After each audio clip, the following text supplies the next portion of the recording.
વલસાડમાં માતાના મૃતદેહની સાથેની સબવાહિની પોલીસ મથકની બહાર ઊભી હતી અને અંદર ભાઈ બહેન એકબીજા પર આક્ષેપબાજીમાં પડ્યા। સંપત્તિના વિવાદમાં માનવતા મરી પરવારી। માતાના મૃતદેહ માટે ભાઈ બહેન વચ્ચે પોલીસ મથકે હાઈ વોલ્ટેજ ડ્રામા સર્જાયો। કળિયુગમાં સંપત્તિની લાલચો સંબંધો પર કેવી રીતે હાવી થઈ જાય છે તેનો જીવતો જાગતો કિસ્સો વલસાડમાં જોવા મળ્યો। કેન્સરથી મૃત્યુ પામેલી માતાના અંતિમ સંસ્કાર કરવાને બદલે પુત્ર અને પુત્રી વચ્ચે લાશના કબજા માટે હોસ્પિટલથી લઈને પોલીસ સ્ટેશન સુધી 4.5 કલાક સુધી હંગામો ચાલ્યો હતો।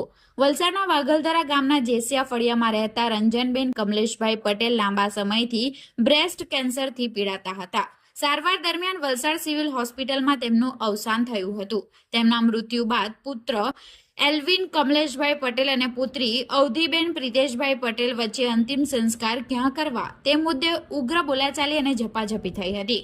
તેણીએ આક્ષેપ કર્યો કે ભાઈ એલ્વિન માતાને સાચવતો ન હતો અને બીમારી દરમિયાન તેમને ઘરમાંથી કાઢી મૂક્યા હતા। માતાની સેવા ચાકરી તેણીએ પોતાના સાસરે ચિમલા ગામે રાખીને કરી હતી। માતાએ અંતિમ સમયે ઈચ્છા વ્યક્ત કરી હતી કે તેમની અંતિમ વિધિ જેસિયા ગામે નહીં પણ ચિમલા અથવા મોસાળ પક્ષના બારોલિયા ગામે કરવામાં આવે। બીજી તરફ પુત્રએ જણાવ્યું કે તેણે પરિવાર સાથે મળીને માતાની વિવિધ હોસ્પિટલોમાં સારવાર કરાવી હતી અને તે સતત માતાની સંભાળ રાખતો હતો।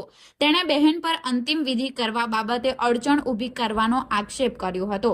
4 થી 5 કલાક સુધી સબવાહિની પોલીસ મથકની બહાર પડી રહી, જ્યારે અંદર ભાઈ બહેન મિલકતના વિવાદમાં એકબીજા પર આક્ષેપો કરી રહ્યા હતા। ત્યારે કમનસીબે માતાનો મૃતદેહ બહાર સબવાહિનીમાં રડઝળતો રહ્યો હતો અને અંતે વલસાડ સિટી પીઆઈ ડીડી પરમારે બંને પક્ષોને સમજાવ્યા હતા।